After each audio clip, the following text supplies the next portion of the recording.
नमस्कार दोस्तों, आपका बोन डॉक्टर के अगले एपिसोड में आपका स्वागत है। आज हम बात करेंगे डिफरेंशियल डायग्नोसिस की ड्यूशेन मस्कुलर डिस्ट्रोफी की।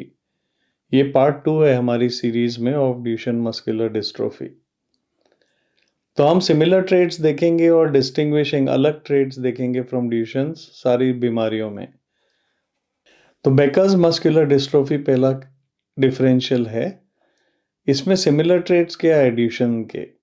काफ सूडो हाइपरट्रोफी होती है, मार्क्ड एलिवेटेड क्रिएटिनिन फॉस्फोकाइनेज होता है और इसमें भी एक्स लिंक ट्रांसमिशन होती है। डिस्टिंग्विशिंग ट्रेट्स क्या है?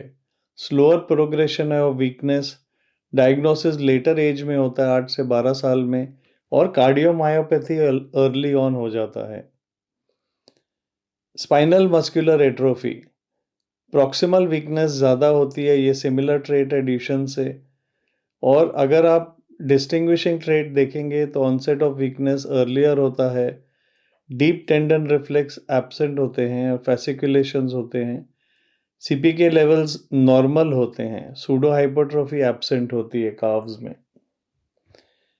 Emery Dreifuss dystrophy, similar clinical picture होता है टू ड्यूशेन्स, बट इसमें भी काफ सूडो हाइपरट्रोफी नहीं होती, सीपीके लेवल नॉर्मल होता है, एल्बो और एंकल कॉन्ट्रैक्चर्स डेवलप हो जाते हैं अर्ली ऑन। फिर देखते हैं लिम्ब गर्डल डिस्ट्रोफी। इसमें प्रोग्रेसिव मोटर वीकनेस होती है विच इज सिमिलर टू ड्यूशेन्स, लेकिन इसमें भी काफ में सूडो हाइपरट्रोफी नहीं होती और सीपीके लेवल माइल्डली एलिवेटेड होते हैं। घिया-बारी सिंड्रोम, तो सिमिलर ट्रेट है acute onset of weakness, dissimilar trait है absent tendon reflexes, CPK levels normal होते हैं।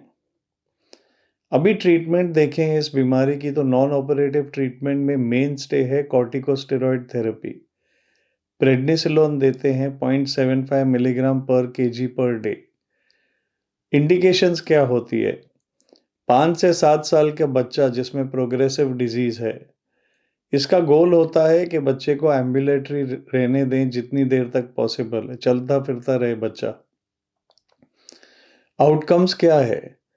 सिग्निफिकेंट पॉजिटिव इफेक्ट होता है डिजीज प्रोग्रेशन में, बच्चा काफ़ी देर तक एम्बुलेटरी रहता है और एक्यूटली स्ट्रेंथ इम्प्रूव करता है, बीमारी को स्लो करता है, प्रोग्रेसिव वीकनेस स्लो करता है, स्कोलियोसिस फॉर्मेशन स्पाइन में स्लो हो जाती है और डिटेरियोरेशन लंग फंक्शन का डिले करता है। साइड इफ़ेक्ट्स क्या है? साइड इफ़ेक्ट्स बेसिकली स्टेरॉइड के जो होते हैं वही है। ऑस्टियोनेक्रोसिस हो सकता है हिप्स में, weight gain, cushingoid appearance, gastrointestinal symptoms, mood lability, headache, short stature, cataracts. तो पल्मोनरी केयर देनी चाहिए with nightly ventilation, breathing exercise सिखानी चाहिए बच्चे को। रिहैबिलिटेशन टेक्निक्स में फिजिकल थेरेपी देते हैं, जॉइंट्स का मोशन मेंटेन करते हैं, एडेप्टिव इक्विपमेंट यूज़ करते हैं, पावर व्हीलचेयर दे सकते हो बच्चे को वंस एम्बुलेशन ख़त्म हो जाता है तब। नी एंकल फुट ऑर्थोसिस ब्रेसिंग थोड़े बच्चों में सक्सेसफुल होती है लेकिन ये कंट्रोवर्शियल है। सो ऑपरेटिव ट्रीटमेंट का क्या मकसद है? ट्रीटमेंट यही है कि बच्चे को ज़्यादा देर तक मोबाइल रखें, एम्बुलेटरी रखें। टेक्निक क्या होती है? अगर हिप में एब्डक्शन कॉन्ट्रैक्चर हो गए तो आईटी बैंड रिलीज करते हैं, अगर हिप में फ्लेक्शन कॉन्ट्रैक्चर हो गए तो रिलीज करते हैं सार्टोरियस रेक्टस फिमोरिस और टेंसर फेशिया लाटा। हैमस्ट्रिंग रिलीजेस कभी कभी ज़रूरी होती है नी के लिए। एचएलएस टेंडन और पोस्टीरियर टिबियालिस लेंथनिंग करते हैं एंकल एंड फुट डिफॉर्मिटीज़ के लिए। पोस्ट ऑपरेटिव केयर होता है, मोबिलाइजेशन अर्ली करना चाहिए और एम्बुलेशन भी अर्ली करना चाहिए, नहीं तो बच्चा फिर नॉन एम्बुलेटरी हो जाएगा। स्कोलियोसिस के लिए भी सर्जरी करते हैं। तो अगर तो न्यूरोजेनिक कर्व है तो करना चाहिए। 95% पेशेंट जब व्हीलचेयर डिपेंडेंट हो जाते हैं तब स्कोलियोसिस बढ़ता है।